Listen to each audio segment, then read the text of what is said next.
normally when you come on after the combine, we have a better sense of how you value guys at the top of the draft and the top of the draft board. But taking a look at your top 10 of your top 50 coming into the combine, only 2 of them worked out. So I don't know how to evaluate. That said, are you changing anything coming out of Indianapolis in any way, shape, or form, Daniel?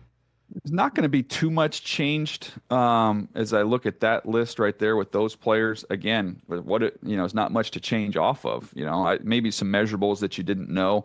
Jalen Walker a little bit shorter than you'd hoped. Will Campbell with the arm length was a discussion. How about the medical on Carter? How about that? Yeah, Daniel. Yeah, what do you think? I didn't talk to teams that were too overly concerned there. There were the 2 options. You can kind of rest it. And then still go through the process in the spring, or you could have the surgery. I kind of inquired, hey, if he has the surgery, is that, now it's obviously a longer recovery, is that a major issue? And it sounds like that's a little more commonplace than maybe I thought. So I didn't gather there was a ton of concern there with him. But he goes to his pro day. We'll see what that looks like.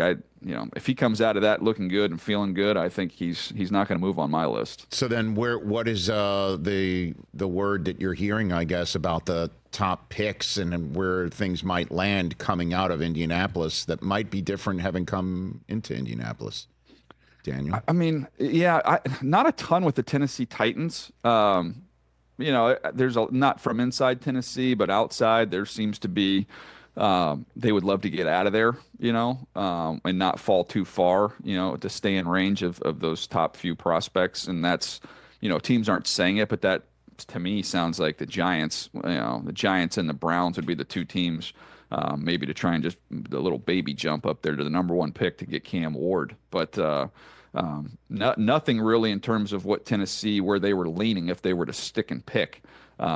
So, that's still up for grabs. And I know we had Sean Payton on. I think Peter had interviewed Sean Payton, yes. And he was talking about last year with Bo Nix, and they weren't locked in and zeroed in on him until after the private workout, not even the pro day. So I think there's still some time here before we get a good feeling on where teams are leaning. Catch the Rich Eisen Show live weekdays from 12 to 3 p.m. Eastern on Roku Sports Channel in the U.S.